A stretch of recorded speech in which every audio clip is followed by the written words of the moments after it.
Hi everybody and welcome. Today I have OPPO Enco X3i headphones and I'm going to tell you how you can easily fix Bluetooth ring issues.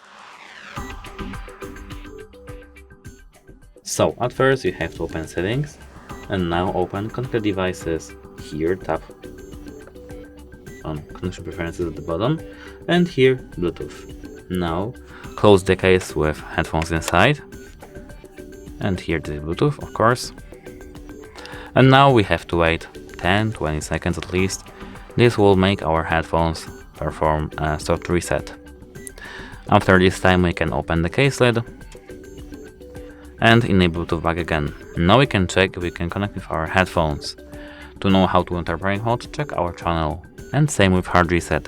If you have these connection problems again, you have to do a hard reset. Then, if the hard reset doesn't work, you have to contact the device support. That's it, hope it helps you and goodbye.